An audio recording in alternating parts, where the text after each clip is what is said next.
good day. We're back. Or another 2 nights in a row. We're back. 2 nights in a row. What is going on with that? Like we're putting in some work. Well, we missed last weekend. Yeah, we So did. we got to do something. We got to pick up, and then catch up. Yep. And then I'm not sure what I've got going on next weekend yet. I'm not sure just what hockey is going on. I think it's probably nothing on the Saturday night, but we'll see. But yeah. We are back. We have got one. Chris has been on the YouTube side. He was there. I think he did a flyby because it says nobody watching. So he just did a flyby. Yeah, he just did the drop a comment and go. About 10 minutes ago, 12 minutes ago. Yeah, so fun show last night. Talking bag and mash, somewhere where you're going to be, I'm not going to be. Well, some big revelations dropped last night about shuttles and other stuff. Well, yeah, I did get a message saying, "Oh, of course, now after I book my rental car, he says he's going to do a free shuttle." Yeah. So who knows what's going to happen there? But it was a good time talking to everybody down at Titan, Yes. and getting some logistics, and a lot of fun. It went deep into the night. Yes, I'm looking here. Okay, now I'm looking. I always do the chat on the on the phone here. Yeah, I'm looking at it, going like, you're wearing green, and look at that in the chat. Watching. We have, look at that right there, looking good. Just happens to be. I didn't even tell him I was going to wear it. Mr. Heath Jenkins in the chat, and I got my Gas House Cornhole Worlds jersey on. Who? Wait, look at good, Doug. Listen, just because I didn't wear mine, Heath, I don't look good. I mean, seriously. No.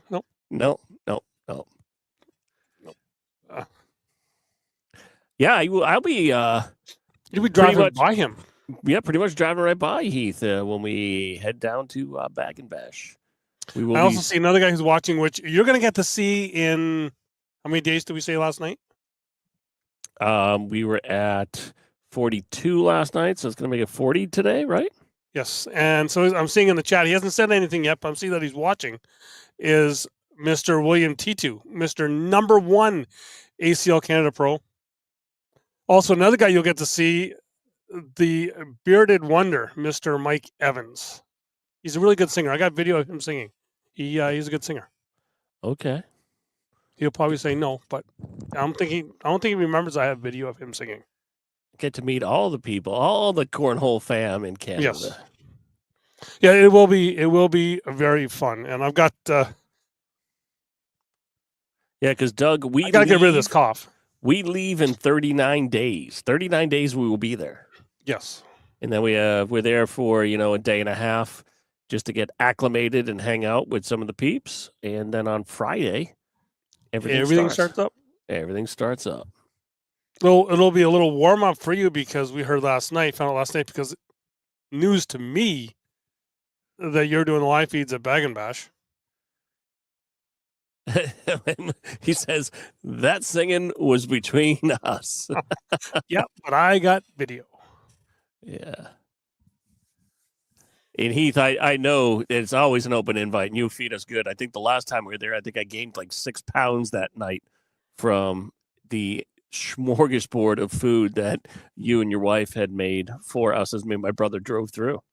I know that is kicking myself that I did not attend the last time I was at Worlds.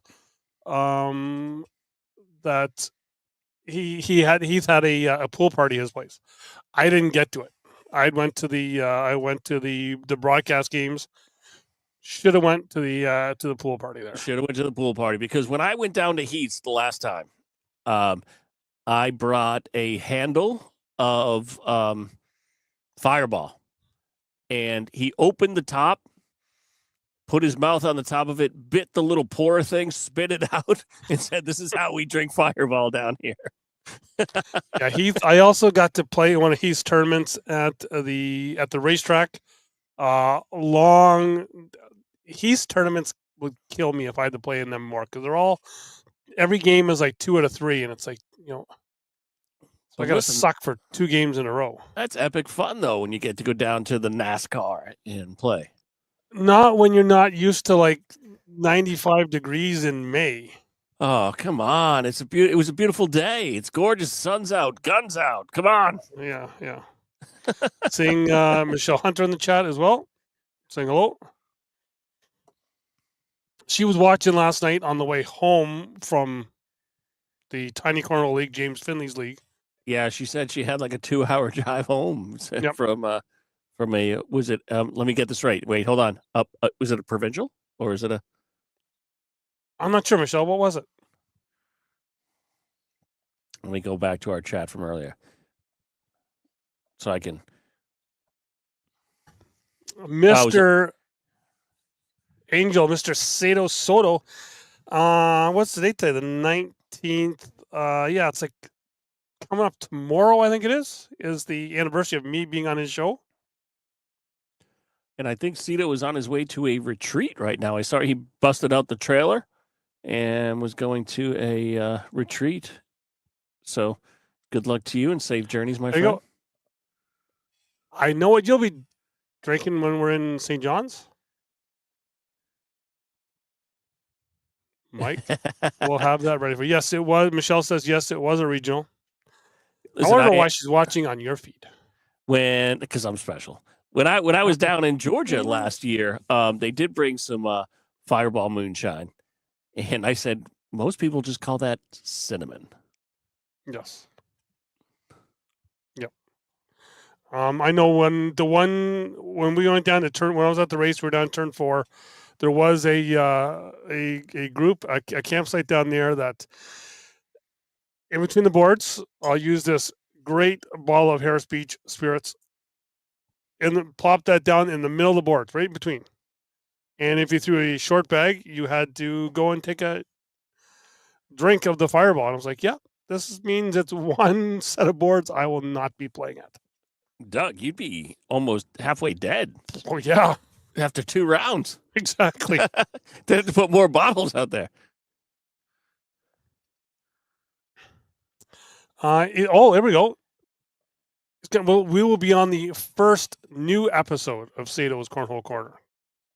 Nice. Ready for June. So right when we get back from St. John's and you in down in Carrollton, Georgia.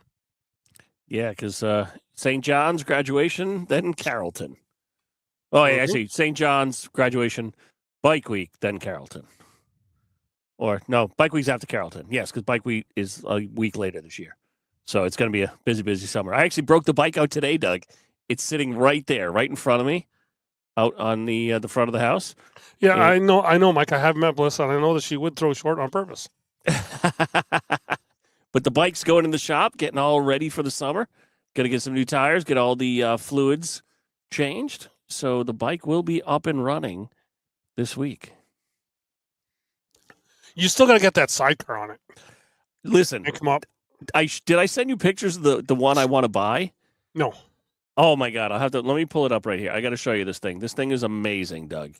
Let me see if I can pull it up here on the phone. There is a local dealership near me here that has a Triumph for sale that has a sidecar already on it. It's amazing. It is 100% amazing. Let's see. Yeah, because you have to get me the leather helmet, and I can just sit in the sidecar and we could go to tournaments all over the place. Listen, we could go all around the world in this thing, and it's big enough that it will move the both of us. It's 1200 cc, so it's got some power behind it. Let's see if we can find it here. Hold on.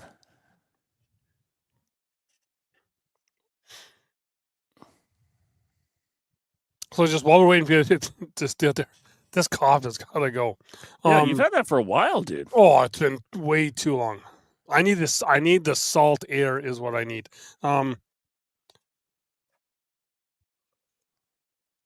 The payouts. We heard a little bit of payouts for the Bag and Bash has some really good payouts for the weekend. Doubles is guaranteed money for the weekend. So that is, I believe, first place Tier 1 first place, it splits $4,000, so that's $2,000 a piece for the winners. Yes. So it's a pretty good prize pull. Aunt, I'm not calling you daddy. I'm just not doing it. I was gonna say that's coming on your side. All right, Doug, here we go. Ready? Let me show you this beautiful bike. It literally is totally what we need. Yep. It's got the beautiful sidecar on it. Hold on. Let's pull up the next one. Al saying a big Sportster is a 1200. But look at this thing right there.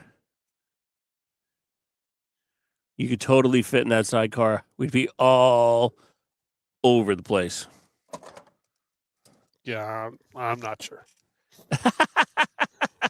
Come on. We hook up the GoPros. We go for a ride. We throw bags at people. Guess we could, yeah. Just use it for, we could be in like every parade across the country. Seriously. We could strap some mini boards on the back. It's got that little shelf on the back. We'd be good.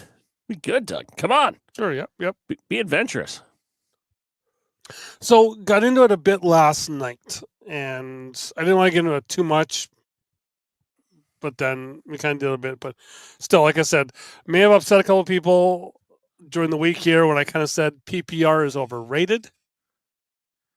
My thoughts, just because not every tournament is won by the highest PPR, and I've had this talk with a bunch of people because I think if people are going for just high PPR, it makes for boring games because everyone's just trying to go bag for bag in the hole, and it's just for broadcasting, it's just I hate it. Well, and I think PPR is good when you want to kind of flex a little bit, but to me, win and loss is so much better, right? Yes. When people start to worry about their PPR, and sometimes they won't make the risky shot because you don't win games with PPR.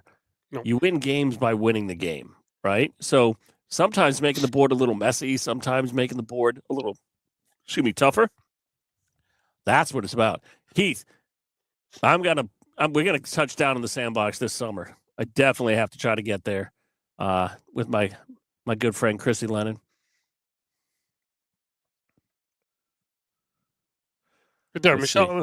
Right there, Michelle does it. Right there, she finished when undefeated in doubles yesterday. Finished with a 7.97 overall. Well, she was like 10th overall in stats. Yeah, I mean stats are good when you want to talk to sponsors and things like that, but really, it's about win-loss. I mean, you don't get to the king seat or the queen seat without winning the game. Yep, I still like a DPR. Just for myself, because that just shows how much you can dominate a game. Because throwing a blocker in, if you know someone else can't throw anything through a blocker, throw a blocker up. That's taking 2 off your PPR right then. Yeah, I mean, it's definitely a lost art in the game right now, where everybody's just trying to go bag for bag, and go 30, 40 rounds. Especially when you start looking at, let's go to round limited, because when you look at round limited, there's a lot more strategy there, right? I'm hearing that ACL might be. It's going away. Other guys I haven't watched their show or listened to it yet. But no, I haven't watched it either. But it's like I don't like it going away because these games are way more interesting because there's way more strategy involved. Yes, it's not just bag for bag and running bags. It has to be a little more thought to it, and then it maybe forces you to make some shots or to block a little bit more than you had to. I like round limited because for me, as a fan, it's way more interesting to watch. Yes. And I think Heath says it perfectly right here. Stats don't mean shit if you don't get the dub. No, not at all. Not at all. Unless you're throwing like a 12. Then okay. Yeah, but if you're throwing a 12, the other person's throwing a 12, I mean, you think back to that epic Damon Dennis match where I think it went over like 50 rounds one day.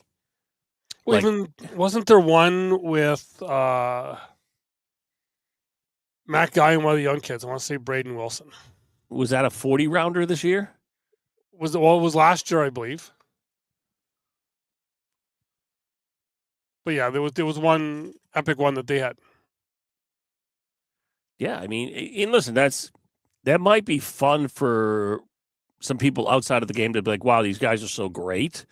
But for people that are in the game, you know, I want to see a cut shot. I want to see a roll shot. I want to see someone have to throw the airmail and maybe drag 2 or 3 bags. For me, that's way more exciting than just watching, oh, slid it down the middle. Oh, down the middle again. Yep. Oh, great. Oh, 2 4-baggers. That's a social. Yay. Yep. Let's walk to the other end. 2 4-baggers. It's just not as fun. I literally would love to see like an old school Spencer's tournament where everybody has to play the same bag, but it brings it back to maybe like a duck cloth bag, right? Yes. Duck cloth with resin in it. That way, there's not one company that makes it. You know, we're not going to call it a slide ride or a Jekyll and slide. It has to be a duck cloth bag. In the rain, let them get wet and then get like all hard. Dude, they get wet. And you're throwing rocks. Dude, that's like throwing boulders. Yes. You really need to like screw the board into the ground because it's moving like 6 feet every time you hit it. Well, we've got some of the old duck cloth and canvas bags that we throw out camping every once in a while, and they've been around forever, and those things are just solid. Dude, I have a set in my shed right now. Oh, don't even say that name. Ugh. You go to Peterborough, you're going to be playing Gibby, and he's going to be throwing his game changers all the time. Oh, all right. I just got to say, worst bag ever made. Not the game changer, but what was the one after game changer where they try to keep the patch going? What's the stupid name of that bag? It's gonna kill me. I have a set in the truck, and they're like the worst things ever. Oh my god, I would rather throw corn bags from Amazon than. I'm saying you missed it. Candy's in the chat. She was on the show last night. Oh, I have to now. Now I got to go searching, Doug, because that's gonna make me angry. The steadies, the game changer steadies, Doug. Yes. Oh, it just came to me. I hated that bag so much. It was just such trash. All slides, I'd like an all slide. I think when an all slide gets a little dirtied up, that fabric on the bottom side really starts to be good. Yeah. You know someone's coming to a tournament that's a professional when they come in with that the plastic case. Well, the plastic case that you get your potato salad in. Yep. Yeah, we also have a set of OG slide rights that we'll throw as well. I love me a slide right. I still have some cheetah slide rights in a tote behind me that I love because they're just perfectly broken in, and I don't want to throw them too much because I'm afraid they'll get past broken in and be way too floppy. Well, I had a set of slide rights that instead of yellow ones, instead of black ones, both of them bought at the same time. They broke in way differently than each other, and kind of kicking myself now. I did give them away to a friend as a wedding gift. That was part of another guy making a set of boards for them. I donated the bags for it, and it was the so the with that, Doug. If there's one set of bags that you've given away or sold, what would that one bag that you would want back? I would say because I haven't owned very many bags myself. Me neither. Yeah, I know. So for me, it would have to be the slide rights. Slide rights, okay. So for me, this is a fame to fortune story because I donated these bags. They were the original. It was a set of Reynolds bags. They were supposed to be Pro X's, but it was a misprint when they were printed on Pro Advantage, not Pro X. So I had those bags and I donated them to a tournament that we had up here, and raised a bunch of money with them. And then the person that bought them gave them back to me like a year later, not thrown. So I was like, I got back my baby. It's like, it's like I lost one of my children and I got it back. Yeah, because the only other bags I've actually given away, because I've never sold any, but given away other than the ones I did this year for the darts, are a company that shall not be named. That I got bags from, and it's not a Canadian company, so don't even think of it that way. Just that I've given them away, and I could really care less. See, some of my favoriteest bags in the world that I barely ever thrown, I have like right here with me. I got my set of money bags that Jake had made me with my face on them, the ones with the BBs in the corner. I've got those in my bag vault. I've got my white ones that Candy and the family down at West Georgia made me. My OG Jekyll slides, the white, and I have the OG Jekyll slide blacks, the one they sold on the market. And those are bags that will just never, ever leave my collection. Because those are my babies. And then I do have, actually behind me, you've seen it before, my entire collection of dragon bags. Yep. Back when it was just Matty by himself with the old Bruce Lee design and all of them. Those are bags that will just never leave my collection.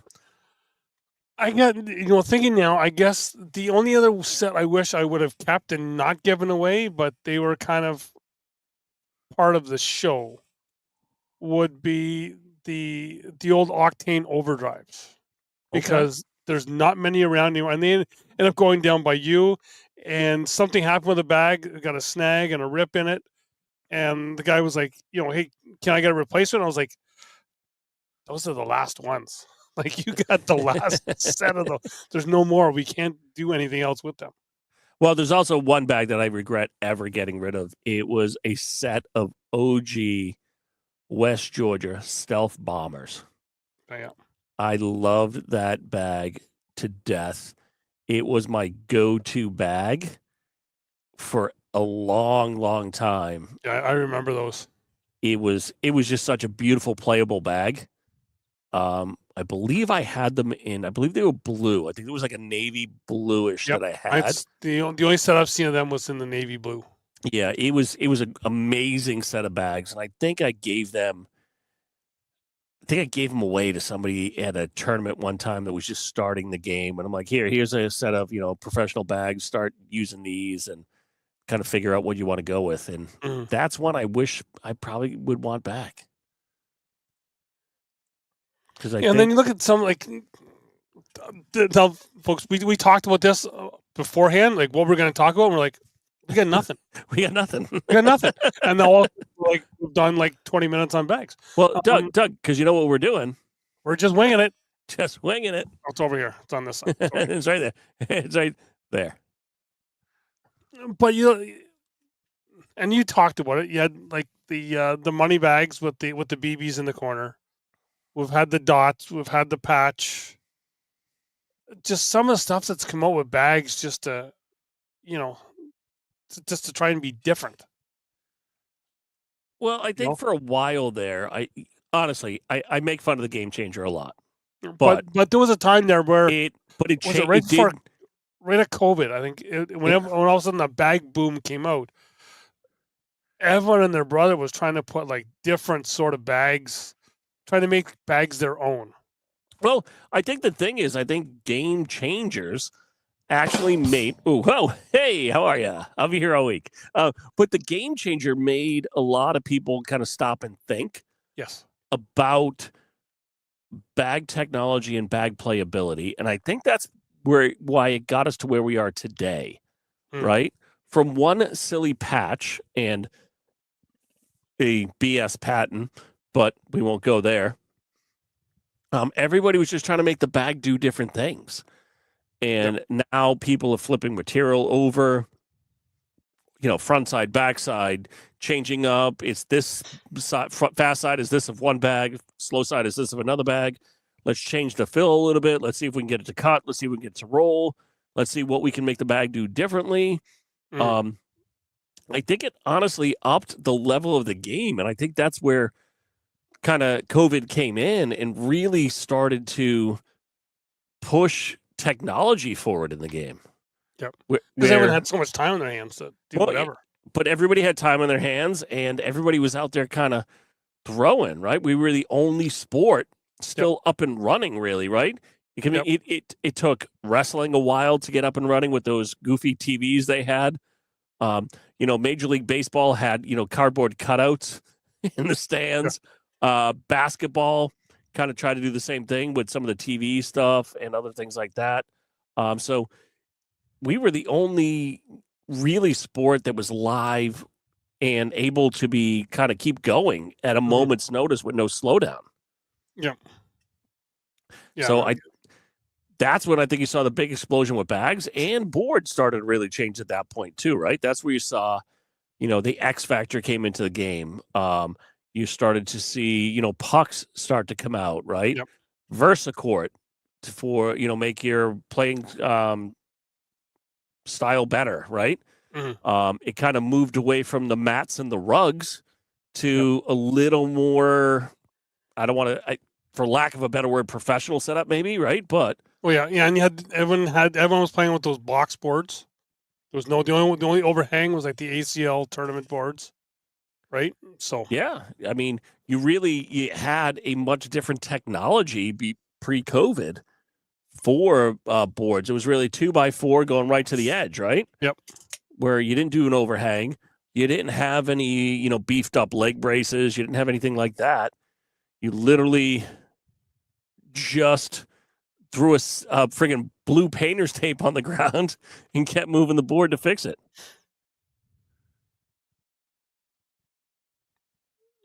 I got no idea. Did something happen? Did that happen recently, Heath? Because I'm not sure what happened there. I know, I think Trevor is great for the game. Oh yeah, it's right from like I've always said, my first experience at Worlds, he was front and center. One of the first nights, Crew Cup, was a team of him and Jamie, and on the other end was Frank Maudlin and a very young Ryan Windsor, I think. No, Jay Dotson and Sean Short on the other end with that game. And then they were playing against Baldwin and drawing a blank, his partner back then. James Baldwin's partner? Who was that? He's been on the show too. Oh, crap. Married to Hannah Talbert's sister. Oh, was that Heath, come on, help me out there. From Virginia at the time. He was from Virginia Beach. Yep. Okay, and on the other end was Maudlin and Ryan Windsor. And this guy that I can't think his name of, that's really pissing me off now. But Trevor was trying to get him off his game, and he was actually blowing in his ear. Yeah, I'm not sure. Heath. Yeah, I haven't heard much about it, but I would look into it. I mean, the thing with it is Trevor, he can run hot. Yep. On the board, Jordan Tamba. Yeah. Thank you, Mr. Jenkins. Yeah. How did I not? Well, yeah, because there was Kamba Gate for a while. Well, yeah, and yeah, that's another thing. No, but Trevor is passionate on and off the board. Yep. And when people some people try to, poke the bear a little bit and try to get him off his game. And, some of these younger kids can get a little exactly, Graham. spicy. But but yeah, no. That was on like the one night. For that night, I believe I was sitting on the Steve Pohl and I were sitting on the left side of the court. Across the way, it was Matt Plyle. Jamie Cowan wanted to be on that side because the princess was there. That's all I'm going to say about that. Long story. And then yeah, so there was there.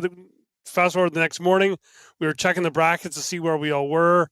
Talking with Corey Golbeck, my partner at the time, trying to see where we're at, and I kind of talking about, oh, last night Trevor Brooks was doing this here and he was here, and it was kind of wild. And I turn around, Trevor is like on my shoulder, right behind me. And when I turn around, Trevor's got like this big grin on his face, knowing that we were talking about him, right? So. Listen, Yeah, he's an amazing human being. Oh, I yeah. love him to death. Yeah. I think we need more of his passion in the game because the game can be pretty boring. Well, yeah. Well, he even thankfully at Worlds,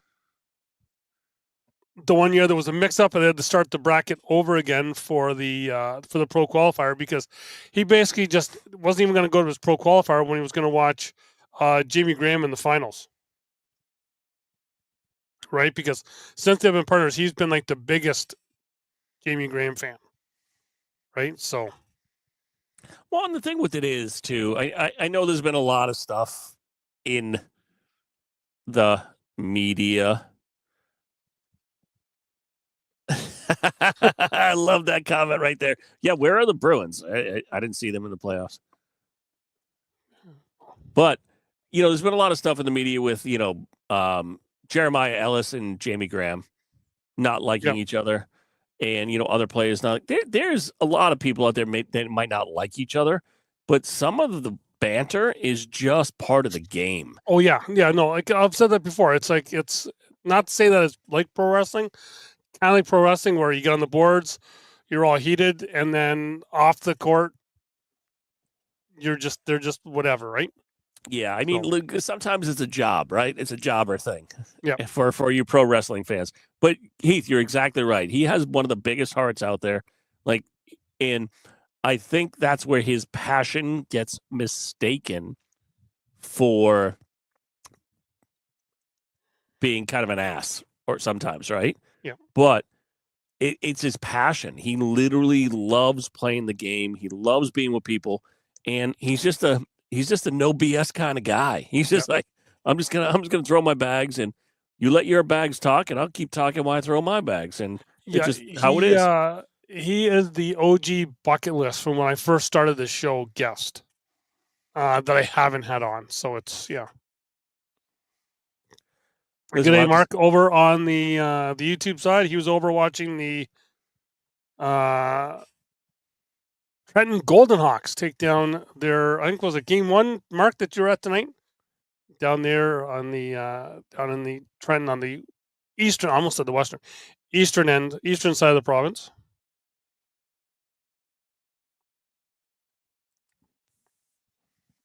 But so for the people watching, we are not going to do 2 hours like we did last night. Why not? Voice can't handle it. Not that voice. This voice. But yeah.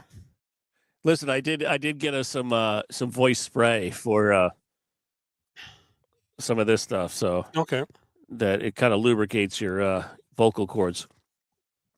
I've been testing it out just to okay. So if anyone wants to say in the chat, tell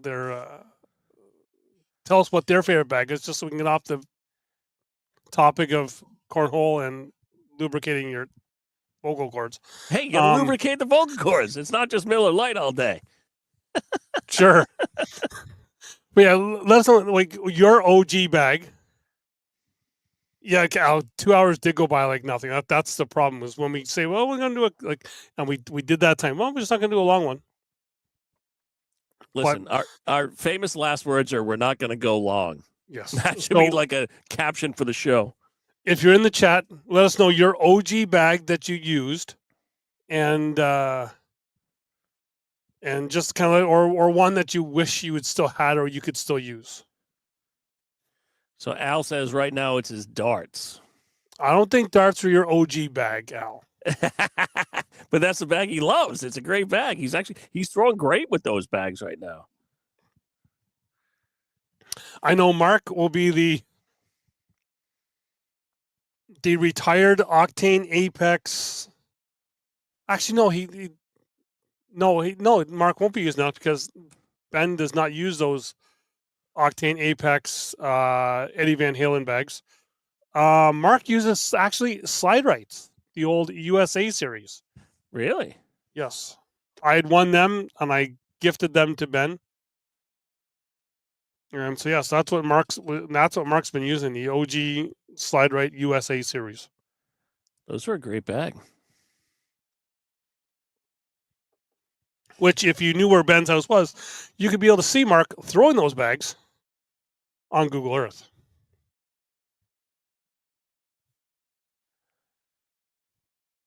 So only Al is the one that's going to say about his bag that he's throwing.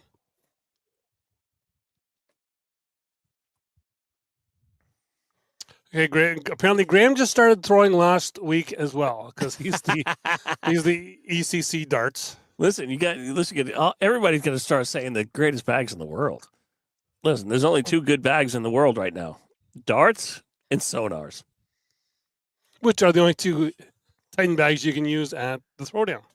They are the two official bags of the Throwdown. Just waiting to see some designs. One was, I think, leaked the other day with the Easter egg promotion. So did we ever find out who won that? No, we did not. We heard it was a Canadian. We heard it was a Canadian, but don't know who it was. So Al said he's not an OG. He started at the end of COVID, so he's not an OG.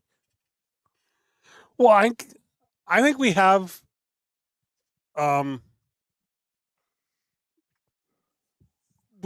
BC or before COVID players, and then our AC, the after COVID players. Al says he started with firebags. I think it was it the I want to say, was it the incinerators, Al, you were throwing for a while? Probably incinerators. Yeah, might have been.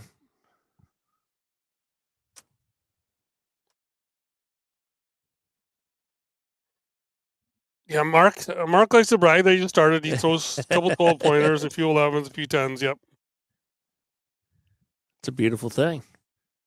Yeah, I still have to get Mark out to a tournament. I'd love to see him at a tournament. So this summer I've got to find time when I can get down to Peterborough and have Mark come down there with me.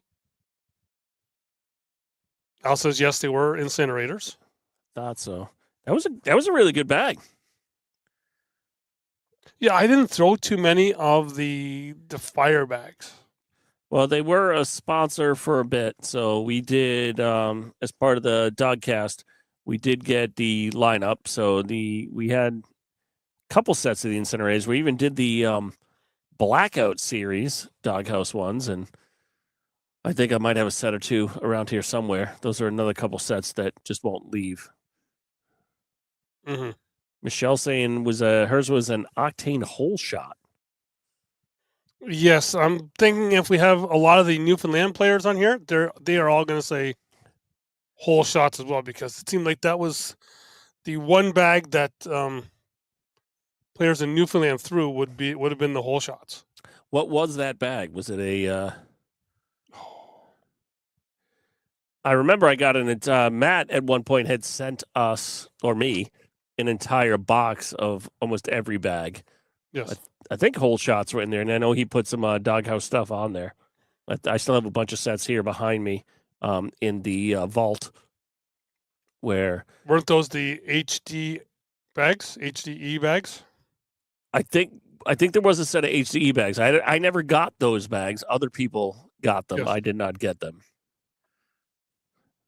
Michelle says they're a 2.8. Okay, that's a control bag right there.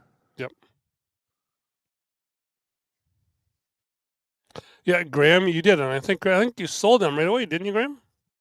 Yeah, listen, If they had down and back on them, I would have sold them. They too. did not. They did not. I believe he had a set of Octane Energies, I believe. Oh, wait. I Graham, were they forgot. not? I forgot that's a sore subject. Oh, no, not at all. Not at all. No, people think that it is, but Matt and I still talk a lot. Actually, I've got a couple of messages I have to reply to him about for some stuff. But yeah. A boot? Yep. A boot? Talk to him about. No, listen, there were so many bags back in the day that I loved. One of the first bags I really started throwing was rubies. I don't know if you knew who they were. That was like a real OG bag, but they had a all-weather bag. Yeah, so we had somewhere here in KW, there is a set of rubies, red rubies, floating around. Not sure where they are. Wayne saying his OG was the Gladiator. Gladiator favorites now are darts and pro snipers. Gladiator was a good bag. I mean, they've really kind of fallen off in the last little bit. I don't know many people still throwing them, but it was a bag that Trey's dad kind of helped start up a little bit. Yep. I know there was a few sets of Gladiators that were kicking around here back when they were the Gladiator Cheetahs bags. Yes, because that's when Eric was still a big part of the company. Yep. He kind of brought the Cheetah name over to Gladiator before he retired. Yeah, there was something. I remember one time heading to a tournament, I was driving with Matt, and we looked, and there was like, that's back when there was like 60 different bags that were on the list for the ACL. And it was like, holy crap! Like the web page for approved bags, yes, was 2.5 pages on the website. Yeah, because you had everything from Octane to West Georgia to Rusty bags to like a billion different companies out there. It was just crazy. Yep. And even some companies on there were just like had their name on it too, right? It wasn't even like a whole new bag. There was some that were just a name with like no bags. But they were on there. It was somebody else's bag. It was like, let's just say it was like a Reynolds bag, but it had Doug's logo on it, right? Yeah. It's like, how are you approved? You're not a bag company. You are a reseller of that bag, right? So you really shouldn't be on the list. I know it's been kind of trimmed down a little bit. It's still, the list is still pretty heavy though. Yeah. Still a bunch of companies in there that I don't know how they're making an ROI. Well, you still get, and not to go down another route, like we always say at this show, it does. We start one way and then we just kind of go the other way. But just the amount of pro bags that are out there. There's, I think I looked, and for the amount of pros and the number of bag with not just companies, but actually like series of bags in each company, there was like 2 or 3 more sets of series of bags than there were pros. Right? So there's all these companies that, each pro isn't going to be throwing a different series of bag. Right? So they have to, how could they really, I'm not going to say survive, but just last with a pro stamp. Well, that's the thing. I mean, when you start looking at the amount of money you have to put out, right, to just between the sewing machines, the pellet machine, buying a pallet of fill, buying a whole bolt or whatever they call it of fabric, and then getting everything ready, you're putting out a lot of cash. And if you're not selling enough bags per month, how are you staying alive, right? How are you even looking, because you had to pay for each series, and there was like a couple companies that I'd seen that had like 15, 16, 17 series of bags under one company. And I'm like, how many bags do you have to sell? Listen, and there's some companies that went in hard, right? Yep. Hard and deep. There was one, right, Meow, that went in pretty big and had a bunch of people on the team, and now you really don't see a lot of their bags being thrown. Well, and then there was a couple companies that went under mid-season. That all of a sudden their bag, the players that they had sponsored are looking for new bag sponsors because this company has just all of a sudden just disappeared. Well, what really hurt though is a lot of those people like fell out right as the pro season started. So they Yes. really got them through the open season and then fell apart right as pro season started. So that's really when it kicks in a little more hardcore. You can't miss those. No, not at all. Those are the ones that you have to be there. The opens, as a pro, you really don't have to go to, but most of the time you're contractually obligated to go because of your sponsors. But you don't have to be there for points. You're going there to kind of, figure out how you guys are throwing together, what bags you're going to use, what strategy you're going to use as you go forward and feel each other out. But like to lose it right as the pro season start, that's a nail biter. Well, and like we said, like with all these companies that came out on the post-COVID boom, I guess, in the sport, is I think everyone thought that it was just easy way to make money because you've seen the secondary market that was just incredible on the cesspool, right? And it was just people paying like $500-600 for a set of bags, which you knew that just couldn't last. No, the bubble broke quickly because when you really look at it, I mean, those $500-600 bags today, they're worth maybe $50 to $60 to somebody else because most of the people playing today don't know what those are. Yep. Right? I mean, the couple $1,000 I have invested behind me from the bags probably aren't as worth as much to anybody else as they are to me, right? Yep. Because, I mean, I have sentimental value to them because I knew the people that made them. I knew how they helped the game move forward, how they helped grow the game. You haven't said that in a while. But we know the history, right? Yep. So we know where that stuff came from. So in 5 years and 10 years, what's like, are these going to be like ancient, like hieroglyphics or like be in a museum? Who knows, right? But to me, it's a huge part of, our journey in the game. Oh yeah, for sure. Like it's just that's why I've kind of kept all of my stuff. Like I've got my logoed Octane bags here. I've got the Octane boosted bags. I've got the first set that Matt made of those, right? That he gave me to go and try it one time, and it's that's the stuff that I've got here, and it's like you said, it's all stuff that has sentimental value. Like there's some stuff now, like my newer stuff, the in between Octane and Titan stuff. I have no connection to those whatsoever. But Mark, there were bags that were going for $1,000 to $1,500 a set. Yeah, so just Mark's on the YouTube side. Yeah, so some of those bags that people were paying big money for them. Yeah, and the problem with those really expensive bags, because it wasn't just one company, there were two companies that were going for big money, but those bags broke down really fast. And they got really floppy really fast. And I think the other thing that pushed them up, and I think why the ACL went and changed it, is that you had to be able to have those bags. Your orders had to be filled at a certain amount of time because there was some bag companies out there that you were waiting like a year and a half to get your bags. Yeah, you listen. That's why I like the new rule where you have to have the bags in your hand. I believe it's 30 days if it hasn't changed. But I think that's beautiful, right? Because the pros can have them. They can throw them. Once they're approved, the pros can throw them and start purchasing them. Because I think for the pros, they have to have them within, I believe, don't quote me, but I think it's 2 weeks. A pro has to be able to have them. And the general public has to be able to get them in 30 days. I like that because it forces you to put that stuff out there, right? It forces many people to be able to play it. And when you really think about it and you look deep into it, am I throwing the bag because I like it? Am I throwing the bag because Doug threw it on TV?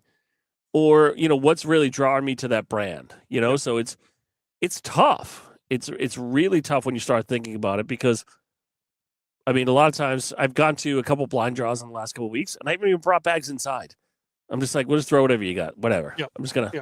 we'll throw what you got. Well, I've done that so many times where it's just like I haven't brought bags. I'm like, it's more of a, am I too lazy to bring my bags inside and I just want to go in, or am I Well- just running late and I'm just getting in there, right? And it's Well, just, you know what, throw whatever you want because there's times I know where I'm going to be down in tier 3 anyway, so it's just like, you know what, new players will throw what you got.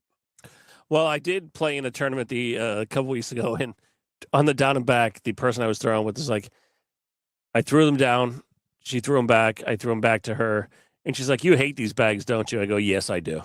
I don't like the feel of the bags because when you hold it and it flops over, like I can't do that because when I'm pulling it back and it moves, it just throws off my entire throw. Not that my throw is great, but it just gets in my head and I start to, side rail it or shank it. But because I need that bag to stay stiff in my hand, or it just becomes mental math. Yeah, and you see that so much that it's some players that get in their head that they can't throw a certain bag. I'm absolutely horrible. I can't throw it, and it's like, you know what? Just throw the bag because they're all the same material, same everything anyway, right? And Well, I remember one league night. I'm not going to say any names here, but someone was saying, you know what? These bags are absolute crap. You shouldn't be. I can't throw them. They're crap. They're crap. They're crap. They're just horrible. And he just kept going on through the whole game. Then after the game, they won. We're doing the handshakes, and he says to his partner, "I don't know how you can throw these bags because they're just horrible bags." Right? And the only name I will drop is Matt then said, "Okay." So he was throwing, like, this was an octane bag, and this guy was like telling Matt just how he's not sure how he could throw these bags. And Matt's like, "Yeah, they do okay for me." yeah. Well, but the thing with it is, though, is I've had this argument with people when I go out to play, and they're like, "Oh, I can't throw that bag." I'm like, "It's the same JD bag. Yep. It's just got a different stamp on it. I can show you all the material. Maybe the fill's a tiny bit different, but you're more worried about the playing surface than you are the fill. So let's take that out of the equation. It's the same bag, but because it doesn't have your stamp on it, and by the BT Dubs, you're not sponsored or you're not an ambassador. You're just throwing the bags on a Monday night. Like, really? You're kidding me. It's the same damn thing. There is some bags where just my OCD does not allow me to throw well with them. That's got nothing to do with the bag. It's got all to do with me. And Eric Charney, you've been on the show many times. I love you. The Viper series drives me absolutely bonkers because I can't find the seam. I like having the seam at the same place all the time, but if I can't find the seam, I'm in trouble because of my OCD.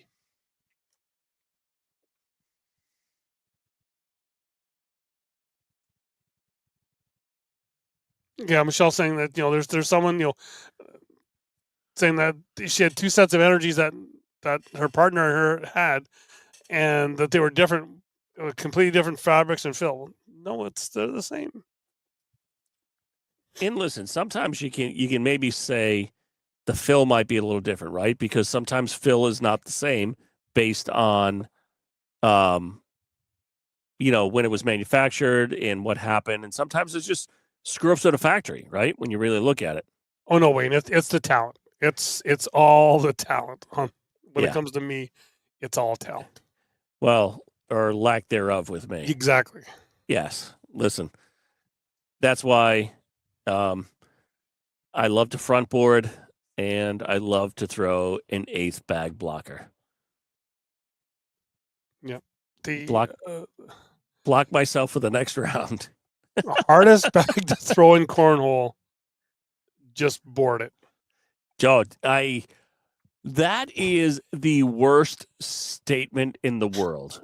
I would rather hear it's not you, it's me, than just put it on the board. You tell me to just board it, I ain't coming close to just boarding it.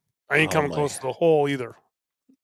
I played one night with a guy, and he was just so angry because, like, as he got more angry, I threw worse because I just couldn't deal with. I felt like I was like holding a tool for my dad in the garage.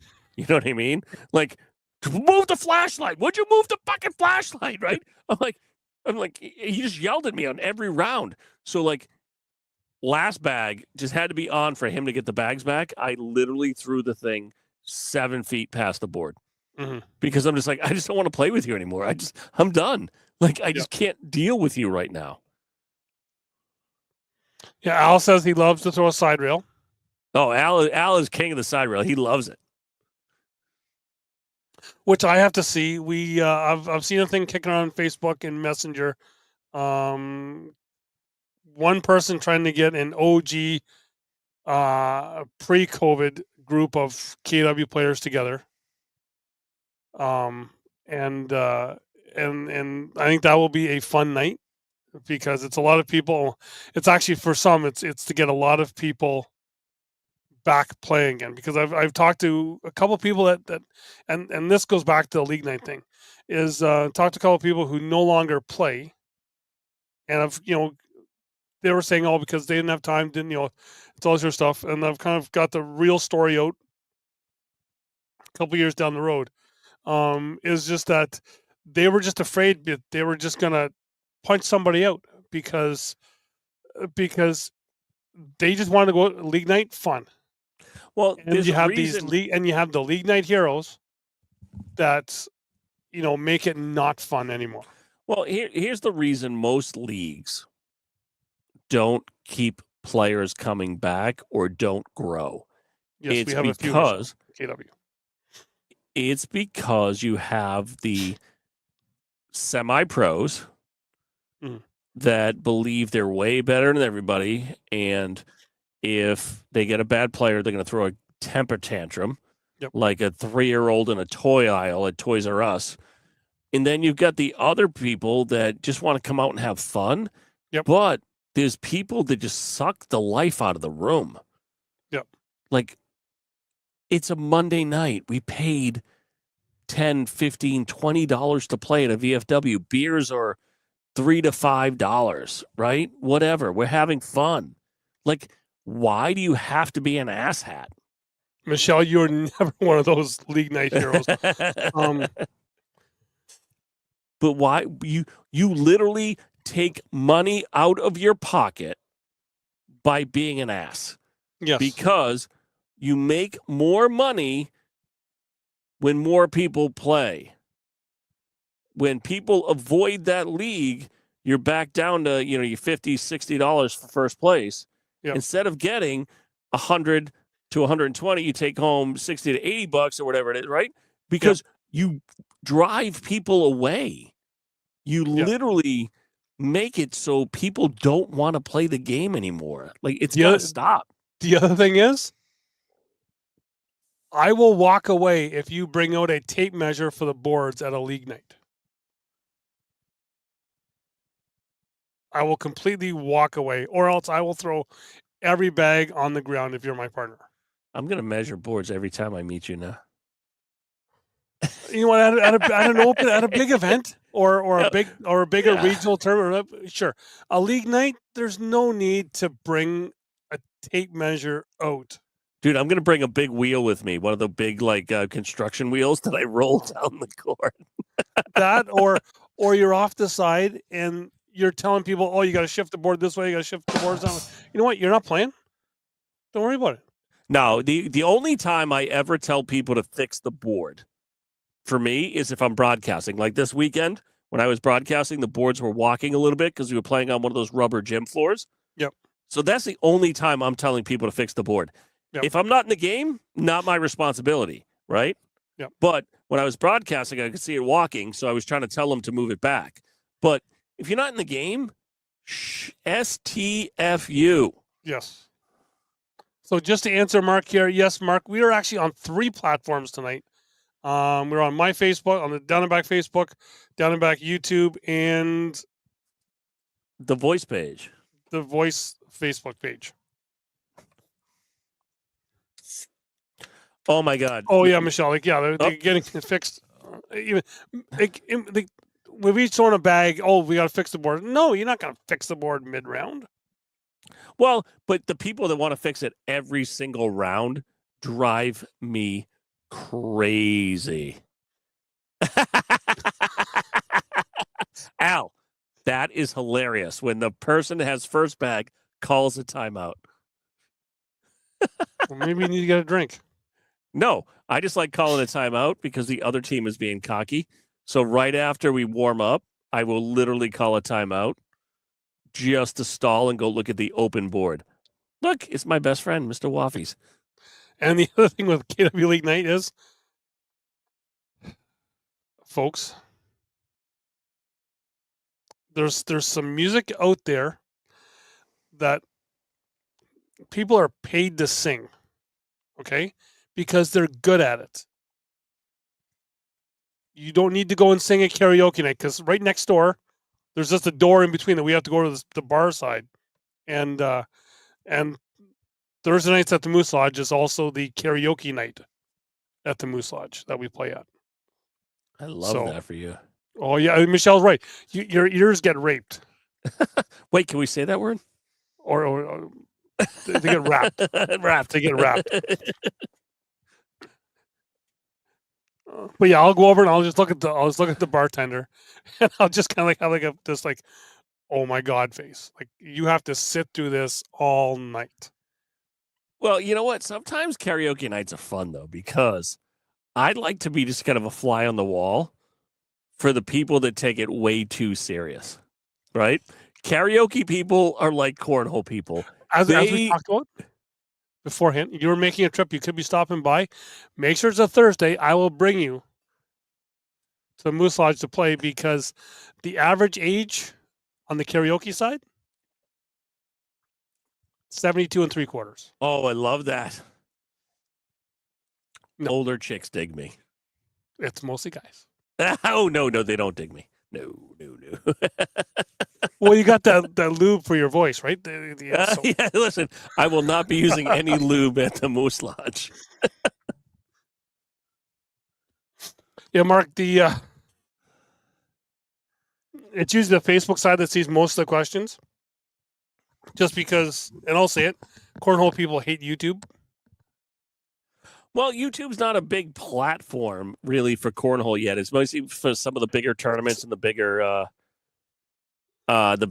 organizations where most of the organic material is done on Facebook because it's easier because that's where you can reach the most people. Yep. That's where you'll see a lot of people kind of Friday, Saturday, Sunday going live on their own pages and then switching over to like sponsor pages. And then that's where you'll see a lot more of the podcasting and other stuff just because it's quick and easy where you can reach the most people.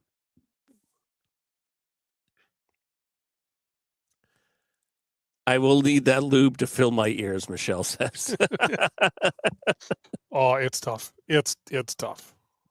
It's tough.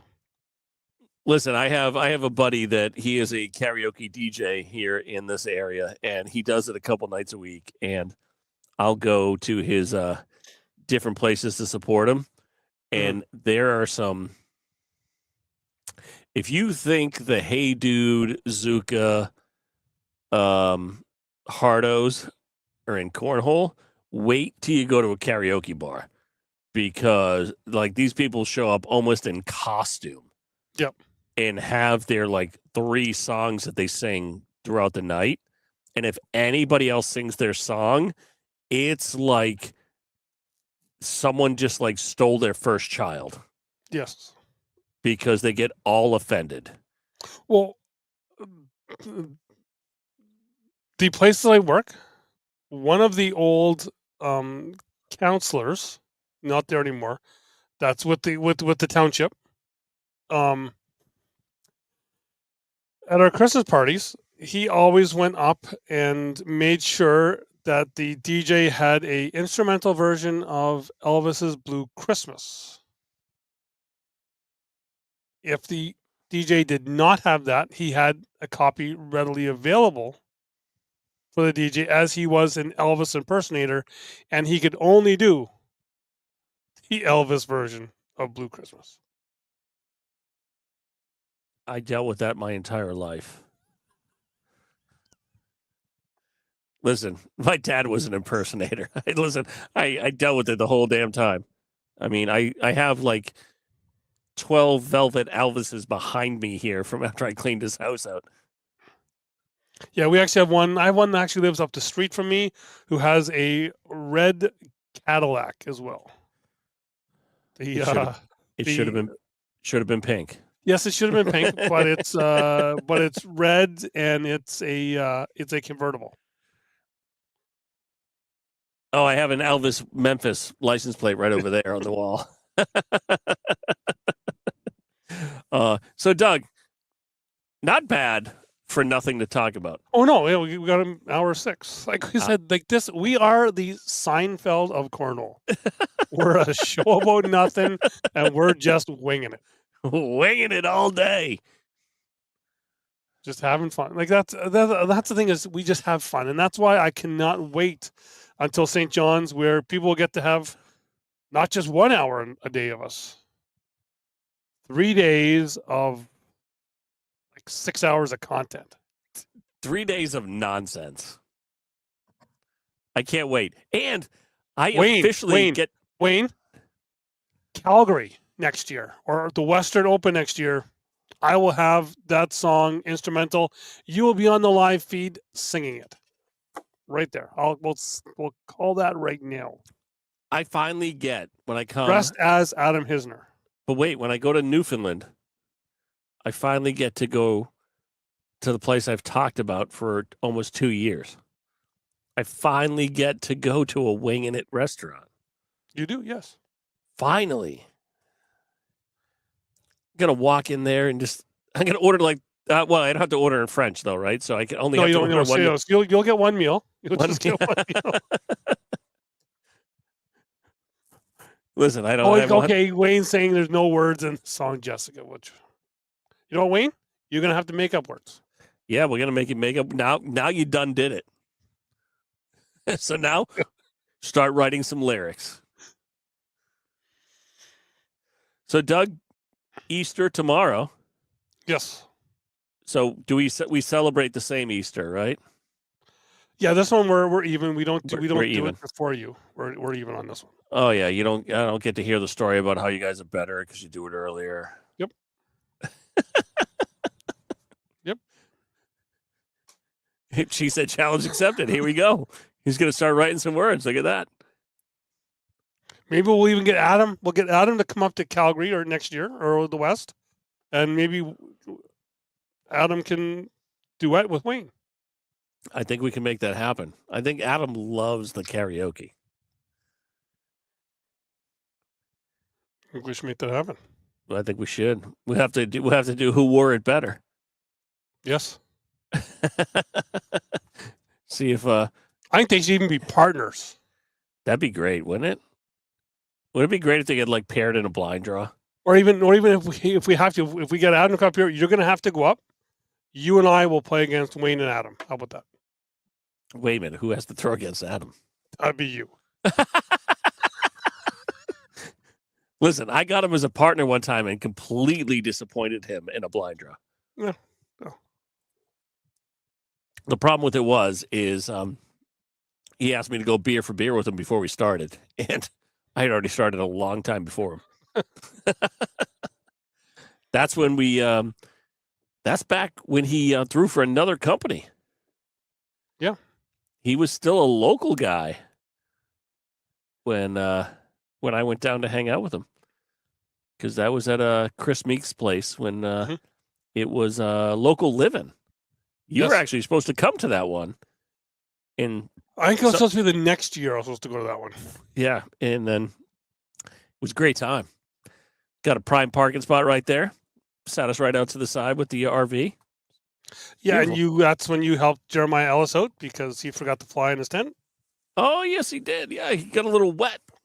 Little tent pool. Little tent pool, and that's when he woke me up at 3 a.m. on top of the RV, shaking it.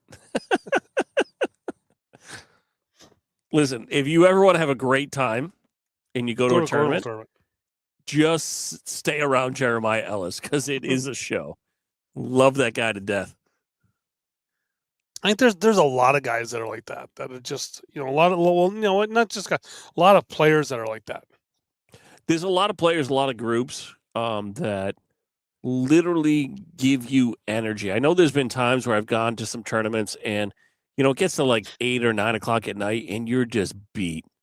Yep. And you don't want to do anything but go back to the hotel and sleep. But then you just run into that one person that sucks you in. There's a lot of sneaky, funny players in Cornhole that you don't think would be that are pretty fun. They're a lot of fun and they give you a lot of energy and you end up staying up until 2, 3, 4 o'clock in the morning. Mm-hmm. And then semi-regret it the next day because you had a great time, but you're going to suffer through half the broadcast. That's Newfoundland. That's all of the players in Newfoundland. You just know it's good. And Doug, your outfit has come in. Oh yeah. Buckle up, Buttercup. Your outfit is upstairs. It has come in. It is custom. You're gonna love it. The only thing is, I'm not sure of shorts in May. You're going to be okay. In St. John's. You're going to be okay. We're going to be inside. You bring pants, change at the venue. You got to wear shorts inside. You got to wear shorts for this because it's an ensemble. It's an ensemble. You're going to look so good. So good. Designed by yours truly. That's what scares me. Because you know what? It's going to have your face on it. I know it. I will tell you right now, I'm going to make you a promise. Does not have my face on it. Does not have your face on it either. I don't believe you. Yeah. Well, you'll have to wait and see. You got 40 more days to figure it out. And we will be wearing our corn dudes. That's up in the corner. Yes, we will. Right there, right. Look, right there. Yep. Yes, wearing our corn dudes.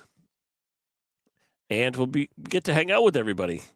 We will. We've still got some stuff in the works that we're going to make an announcement on here hopefully soon. We just got to get a date and everything all sorted out for that. And if for what we're doing, if you cannot make it out to that, we are probably going to be having it on here at some point. If not live, we will be a recorded version of it. But yeah, it will be a good time. It will be a fun time had by all. I can have my cheesies, my some more poutine, some wing in it, and you can have a black horse. And there was what was that other dinner? There was some dinner too. I don't know what it was. I got to look at my notes, my research notes for. Yes.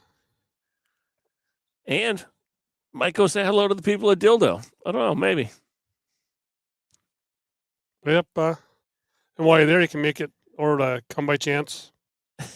Or spread eagle. You can be in spread eagle till your heart's content. I know you got some family you're going to be seeing out there. Yes, I will be. Yep. That's what I have to do. So that'll be one of the days. So maybe go look for a polar bear. Maybe he might be walking down the street. Yes. I just got to see one puffin. That's all I got to see. That's the only thing I need to see. Mm-hmm. And then I want to see that are all the houses that bright? Because all the pictures I see have the row of really pretty houses. Downtown St. John's, yes. Okay, because it looks very Bermuda-ish. Let's just say hope there's not any snow because there's a couple roads that are like this. Yeah. All right. Well, we'll figure it out when we get there because we're gonna have some fun. Yes. Yeah, when you're driving towards the hill going down and you can't see the base, That's an issue. Using the tube at the end. So I'm guessing you are talking about the airmail tube, Mark. That's kind of evolved with we you do airmail competitions. Then they started just getting a little too easy with the board, so people then started using a tube that you had to throw into. It went from the board to the box. To a pipe. Yep. To now, even some places have a piece that you lay the board down and it screws into the board. So it really depends on where you go. Airmail has always been a big part of the game, and a lot of places have, airmail pots where you kind of $1 a ticket and it kind of grows and grows, where it gets a little crazy. I know there's some places that have been. There was one place in California, Doug. I think we talked about this before. There was like $11,000 a bag for a little bit. Yep. And there's some local places that are anywhere between $60 and $1,000 a bag. Yep. So it gets up there, Mark. Yeah, I know. KW, we got up to a couple $100 a bag, I believe, at one point. Well, some places will also mess with the distance too.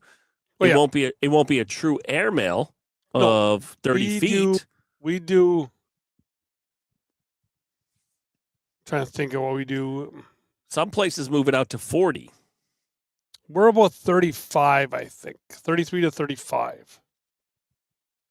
Which makes it that much more challenging. Yep.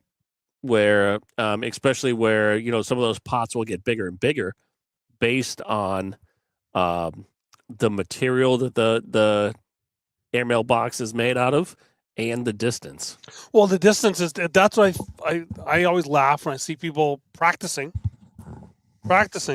in case they get called, just throwing regular distance into the board. It's like, okay, you got to go another, another 3.5 feet or more, right? So I play in some leagues around here, Doug, that won't even let you practice. If you throw a bag, it's bad. Like there is no practice for the distance during that night. So once it's set up, you can throw after somebody throws. Like if somebody misses. Oh no, the boards aren't set up. They'll be on one of the other courts, just kind of throwing on an open board, right? But yeah, airmail definitely adds a interesting flavor to it. And now a lot of leagues around me, I don't know about you, but they do 4-bagger. Okay, so that's that can. We're at hour 17. We said we're not going to go 2 hours, but we're probably going to go 2 hours now. That could lead into a whole bunch of other stuff because you got the airmail tube, right? Which I know we started out with the 8-bag challenge, right? You get 2 people to do an 8-bag challenge. Throw the 8 bags. Bag 1 is worth 1 point. Bag 2 is worth 3 times. No, bag 2 is worth 2 times that, whatever you get. 3 times, 4 times, and up to 8 times your final 8th bag. There's that. There's the new one that they started doing out west. The pilot on. So you have to. Is that when they draw the cash on the board and you have to slide it up the board and get it in the hole? No. Okay, that'll be another thing. This is one where you have to do what the person before you did. There's that one. Then there's also just you've got to throw and keep it on the board. So then all of a sudden you've got like 3,200 bags on the board, and you got to try and keep it on where you can actually knock somebody else off, right? It's There's just a whole bunch of more, and the other thing is that for here at least, I'm not sure what it's like for you guys, because if you're doing any sort of game of chance, right, you need to have a lottery license. But because the airmail challenge and the 8-bag challenge and all this other stuff is a game of skill, that is different than a game of chance. Well, see, down here, there are lottery rules, but at the same time, some of the leagues don't post their stuff because they don't want to get in trouble, especially when the money goes up, right? Yep. Because you start putting this on the Book of Face and other things like that, you can potentially get in trouble. Mhm. And sometimes you're not only hurting yourself as a league, you might be hurting the establishment you're playing in, Yes. because some of them might have Keno or other lottery stuff downstairs or upstairs, depending on where you're playing. Mhm. So you can affect their license at the same time. That's why I tell a lot of places to not broadcast what they're doing. Yes. Just keep it quiet and play, because you can literally hurt the people around you. Because a lot of things we'll do around here, we'll do like last man standing. So it's airmail, but you hit one, you stop. You start with 4 bags, go down to 3 bags, go down to 2 bags, go down to 1 bag, and then you keep going until one person only hits that airmail. So there's a lot of different games that can be played. Yeah, I know Keaton, Kerry McLeod down in Oshawa with Rude Rebel. They did for a while there. They did where everyone is in, and you have to keep. If you hit an airmail, you advance. Mm-hmm. And then if you do make it to the next round, you still have to pay another $1 to get back in. So you have to pay $1 to get in each round if you keep going in, right? But down to where it's just one person throws an airmail. Yeah, so we've done it where you pay $5 to get in, and everybody that pays $5, you just get in line, throw, and then last man standing just takes the entire pot. Yep. So it's a fun way to play. It's a fun way to kind of mix it up sometimes, just to keep it interesting. But Doug, why don't we put a challenge out there to everybody for the next week or the week after, depending on when we get back together? What are the things they do in their leagues to make it fun? Yes, yeah. So yeah, either put a comment here, or we'll make a post tomorrow morning on each of our pages here, and then you guys can make a comment on what you do with your leagues, and then we'll talk about it on our next show. All right, everybody. Dougie, tell them about the sponsors. Well, what sponsors we got on this side right here? The best Canadian cornhole jersey apparel supplier. Graham does. Sure, Wayne, if you want to. Listen, Graham and TJ over at ECC with East Coast Cornhole do a bunch of stuff. They're actually, you go over their page now because you got till Monday. They're actually doing another jersey order to get them in before the open in St. John's. Go over there and get your stuff. You can get yourself, I don't have anything here. Both down and back jerseys you can pick up on their site. Either the St. John's dock landscape, wharf, government wharf. Some of the best colorways in jerseys. Oh yeah, like some of the best designs in colors. I think they're up to like 14 or 15 now. And they have the new puffin hoodies. Oh, I'm gonna have to get me a puffin hoodie. But I mean, some of the best gear in not just in Canada, in cornhole. Yep, I think so. Yes, some amazing gear. And Doug, what is right under you right there? Well, right on me. Well, first, also with ECC, get the gear, get the dub. That's all you got. That's all you got to know. Dub it up. Down below, the best boards in Canadian cornhole, bar none. Doug, did I tell you? There's a couple. I literally, first sticker I put on the new truck was the bright yellow. Okay, yeah. JC cornhole sticker. It was the first sticker that went on the back window of the new Tundra. That thing, like, my truck is like a dark gray with black like outline. That thing shines like a sun in the back window. Yes. Yeah. Also the Canadian Cornhole Hall of Famer, Jamie Cowan of JC Cornhole. Well, I still have my Canadian snowman right over there. Okay. Because I'm still in the playoffs. Yeah, okay. Then over down below, Donnie, if you're in Alberta, in Edmonton, Sherwood Park to be exact, check out Darren over at Sierra Property Inspections. Darren will do you no wrong with letting you know just kind of what your house needs or any kind of you want to get a house, you want to have it inspected. Darren will hook you up and set you on the right track. Then above Donnie, we've talked about them all the time. With that, a portion of the proceeds, yes, does go to a children's cancer hospice in Edmonton. So that you're getting your house inspected and you're doing something great for the community as well. Then, like I said, above Donnie, the best shoes, they're still up in Myzuka in Cornhole. Head over to corndudes.com or message Pierre, corndudes@gmail.com. Get yourself a set of Corn Dudes, a pair of Corn Dudes. I don't know, Donnie, you've worn them at a league night as well. Like your feet, it's like you're walking on air. Honestly, feels way more comfortable than most of the sneakers and the other company they get compared to all the time. Yep. Way more comfortable. The insole, the padding, everything feels so amazing on your feet for an entire night of cornhole. Yep. And A is for horses, corn is for cornhole. If you order now, you can have them in time for Newfoundland. Yes, you will. You will. And then let me switch it up here. Another one.